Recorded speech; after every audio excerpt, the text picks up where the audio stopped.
Hello friends, welcome to Stockathon Telugu. నేను మీ Prem. So last market మీకు ఎలా అనిపించిందో కమెంట్స్ ద్వారా తెలియజేయండి. అండ్ అప్కమింగ్ మార్కెట్ సెషన్స్ ఎలా ఉంటాయో ఫర్దర్గా డిస్కస్ చేస్తాం. హే ఫ్రెండ్స్, ఎలా ఉన్నారు అందరూ? వీకెండ్ ఎంజాయ్ చేస్తున్నారని అనుకుంటున్నాను.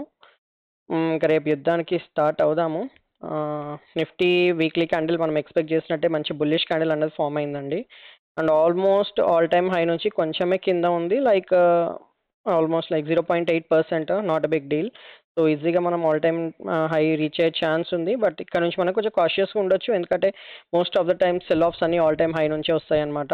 చాలామంది తెలియక ఏం చేస్తారంటే ఆల్ టైమ్ హై వెళ్తుంటే కొంటుంటారు, పడ్డప్పుడు కొనకుండా ఎప్పుడైతే పైకి వెళ్తుంటుందో అప్పుడు కొంటారు అనమాట. అది ఒక పెద్ద రాంగ్ థింగ్, రీటైలర్స్ చేసే తప్పు అనమాట. అది కింద ఉన్నప్పుడు కొనుక్కోవాలి కానీ పైకి వెళ్ళేటప్పుడు కాదు. So most of the times all time high నుంచి మనకు ఫాలో వచ్చే ఛాన్సెస్ ఉంటుంది. సో ఇలాంటి ఏరియాస్ కొంచెం జాగ్రత్తగా ఉండాలి బ్రేక్అవుట్ వచ్చే వరకు.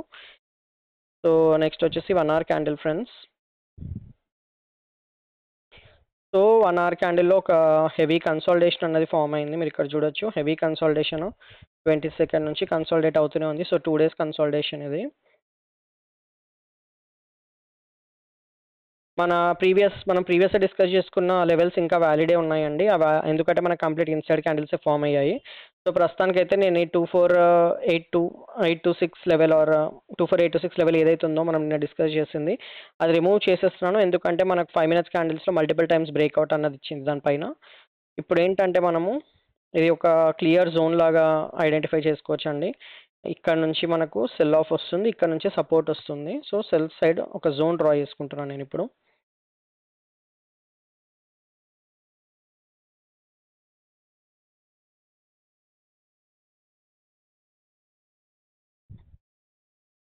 సో ఫ్రెండ్స్, కొంచెం జాగ్రత్త ట్రేడ్ చేసుకోండి. ఒకవేళ రేపు కనుక ఫ్లాట్ ఓపెనింగ్ అయిందనుకోండి, సేమ్ థింగ్ దీని లోపలే మళ్ళీ టర్న్ అరౌండ్ అయ్యే ఛాన్స్ ఉంటుంది. ఒకవేళ కనుక బ్రేక్అవుట్ ఇస్తే మనకు ఫర్దర్గా హయ్యర్ సైడ్ వెళ్ళే ఛాన్స్ ఉంటుంది, 24,900. సో ఫస్ట్ రెసిస్టెన్స్ వచ్చేసి 24,900లో ఉంటుంది. అది బ్రేక్అవుట్ ఇస్తే మాత్రము 973 చూసే ఛాన్స్ ఉంటుంది, which is nothing but all time high ranges అనమాట.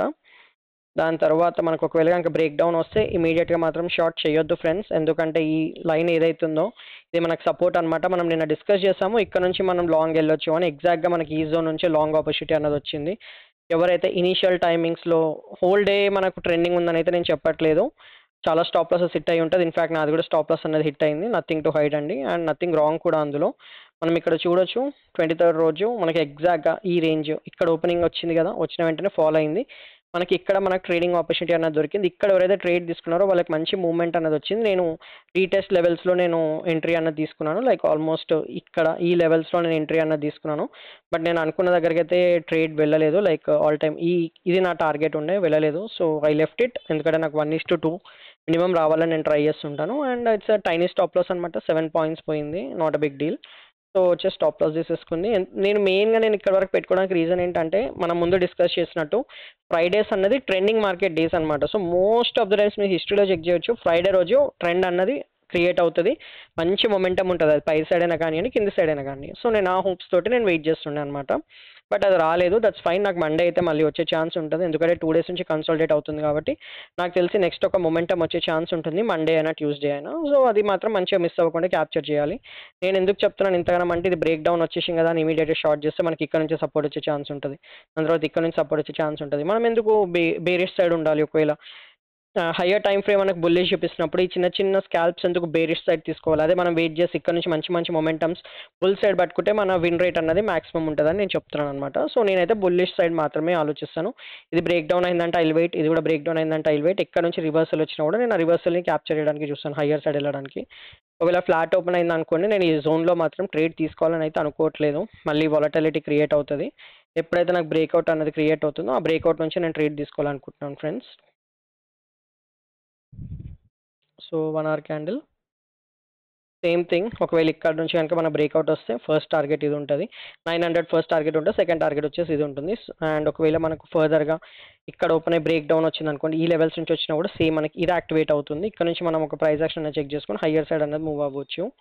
ఒకవేళ ఫర్దర్గా మనకి ఈ లెవెల్స్ బ్రేక్ డౌన్ అయినా కూడా మళ్ళీ మనకు ఇక్కడ కింద నుంచి మనకు లాంగ్ అన్నది వచ్చే ఛాన్స్ ఉంటుంది. నేను ఇది వెయిట్ చేస్తున్నాను, ఈ ఆపర్చునిటీ ఇక్కడ నుంచి వస్తే మాత్రం మంచి క్వాంటిటీ తోటి నేను లాంగ్ వెళ్ళే ఛాన్స్ ఉంది ఫ్రెండ్. అండ్ అది కూడా పొజిషనల్ క్యారీ చేసే ఛాన్స్ ఉంటుంది. ఇది వచ్చేసి Nifty analysis friends. Next bank Nifty కూడా చూసేద్దాము. ఫ్రెండ్స్, మీకు కనుక నా ఎఫర్ట్స్ నచ్చినట్లయితే స్టాకిథాన్ తెలుగుని లైక్ చేయండి, సబ్స్క్రైబ్ చేయండి. అలాగే రెగ్యులర్ నోటిఫికేషన్స్ కోసం బెల్ ఐకాన్ని కూడా ఎనేబుల్ చేయండి. బ్యాంక్ నిఫ్టీ వీక్లీ వచ్చేసి చాలా అండర్ పర్ఫార్మింగ్ ఉంది. మీరు చూడొచ్చు ఇక్కడ నుంచి ఆల్మోస్ట్ ఆల్ టైమ్ హై నుంచి ఇంకా 4% డౌన్ ఉంది. సో చాలా డౌన్ అని చెప్పొచ్చు ఇది. And next 1 hour candle check చేసుకుందాము. సేమ్ థింగ్ అండి, మనము ప్రీవియస్ డిస్కస్ చేసిన లెవెల్స్ ఇంకా యాక్టివే ఉన్నాయి. ఎవరైతే బ్యాంక్ నిఫ్టీలో ట్రేడ్ తీసుకుని ఉంటారో వాళ్ళు పక్కా స్టాప్ లాసెస్ ఇచ్చి ఉంటారు. మనం ఏమనుకున్నాం, బ్రేక్అవుట్ ఇచ్చి ఇక్కడ సస్టైన్ అవుతే మాత్రమే దీనిపైన మనం ట్రేడ్ అనేది తీసుకోవచ్చు అనుకున్నాము. సో ఇలాంటి ప్యాటర్న్స్ ఫామ్ అయితే మనం ట్రేడ్ ఇక్కడ తీసుకోవాలనుకున్నాము. సో మనకి ఎక్కడ కూడా అలాంటి ఛాన్స్ అయితే ఇవ్వలేదు. ఇంకా మనం ఏం కన్ఫర్మేషన్ ఇవ్వలేమండి, ఇంకా రిజెక్షన్సే కనబడుతున్నాయి నాకు. లైక్ కాకపోతే ఏంటంటే హెల్దీ అని హయ్యర్ సైడ్ కన్సాలిడేట్ అవుతుంది. So it is a positive sign. But again ఈ సైన్ చూసుకొని అయితే మనము గుడ్డిగా దూకలేమన్నమాట ట్రేడ్స్లోకి లాంగ్ సైడ్గిన. మంచి కన్ఫర్మేషన్ వచ్చి ఇక్కడ మనకు మంచి క్యాండిల్స్ అనేది ఫామ్ అవుతాయి ఈ జోన్లో. లైక్ 51,100 జోన్, 51,089 పైన ఏవైతే సస్టైన్ అవుతాయో క్యాండిల్స్, అక్కడ నుంచి మనము నెక్స్ట్ ఇమీడియట్ టార్గెట్స్ అన్నవి అచీవ్ చేయొచ్చు. సో గుడ్ థింగ్ ఏంటంటే మనకి ఇంకా బ్యాంక్ నిఫ్టీలో స్పేస్ అన్నది ఉంది హయ్యర్ సైడ్ మూవ్ అవ్వడానికి. నిఫ్టీలో అయితే లేదు, బట్ బ్యాంక్ నిఫ్టీలో మంచి స్పేస్ అన్నది ఉంది. సో మనం అయితే ఆపర్చునిటీస్ దొరికితే ఇక్కడ కూడా హ్యాపీగా తీసుకోవచ్చు. ఇంకా ఇది జోనే అనమాట. ఇప్పుడు లెట్స్ సే మనకి రేపు ఫ్లాట్ ఓపెనింగ్ అయింది అనుకోండి, రేపు ఫ్లాట్ ఓపెనింగ్ అవుతే మనం బ్రేక్అవుట్ కోసం వెయిట్ చేయాలి. బ్రేక్అవుట్ కనుక జరిగితే ఈ లెవెల్స్లో మనకు ట్రేడింగ్ ఆపర్చునిటీ దొరికితే మనం ఇక్కడ వరకు వెళ్ళొచ్చు. సో ఇది ఈ లెవెల్స్ అనమాట, అంటే ఇది ప్రైస్ యాక్షన్ అనేది ఫామ్ అవుతుంది. Let me remove and show you again. So ఇప్పుడు ఇక్కడ ఫ్లాట్ ఓపెనింగ్ అనేది జరిగింది అనుకోండి, ఇక్కడ మనం ఈ రీటెస్ట్లో ఎంటర్ అవ్వాలి. రీటెస్ట్లో ఎంటర్ అయితే మనకు ఫస్ట్ టార్గెట్ అన్నది ఉంటుంది ఫ్రెండ్స్. అదే ఒకవేళ గ్యాప్ అప్ ఓపెన్ అయింది అనుకోండి, ఇలా గ్యాప్ అప్ ఓపెన్ అవుతే ఇమీడియట్గా జంప్ అవ్వకూడదు, కిందికి వచ్చే ఛాన్స్ ఉంటుంది. కిందికి వచ్చి మనకి ఇక్కడ ఇలాంటి మళ్ళీ సేమ్ ప్రైస్ యాక్షన్ అనేది క్రియేట్ అయింది అనుకోండి, డబ్ల్యూ ప్యాటర్న్ లాగా.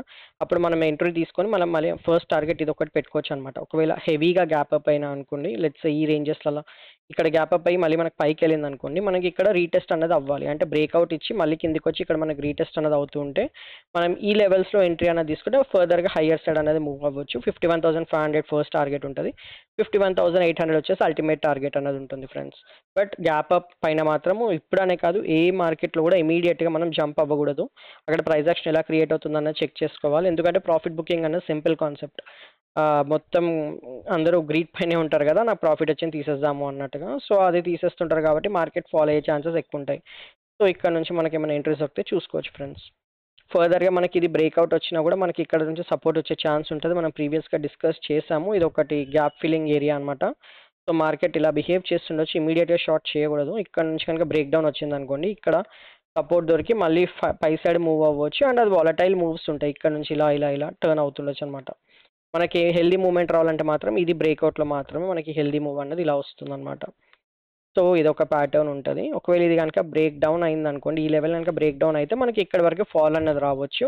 ఎవరైనా అది క్యాప్చర్ చేసుకోవాలంటే చేసుకోవచ్చు. ఈ ఫాల్ తర్వాత కూడా మనకు ఫర్దర్గా ఈ ట్రెండ్ లైన్ వరకు వస్తుంది. ఇంక ఇవన్నీ జరిగినాయి అనుకోండి, ఇంకా మళ్ళీ కంప్లీట్గా మార్కెట్ డౌన్ సైడ్ వస్తున్నట్టే బ్యాంక్ నిఫ్టీ. నేనైతే ఇవన్నీ ఎక్స్పెక్ట్ చేయట్లేదు.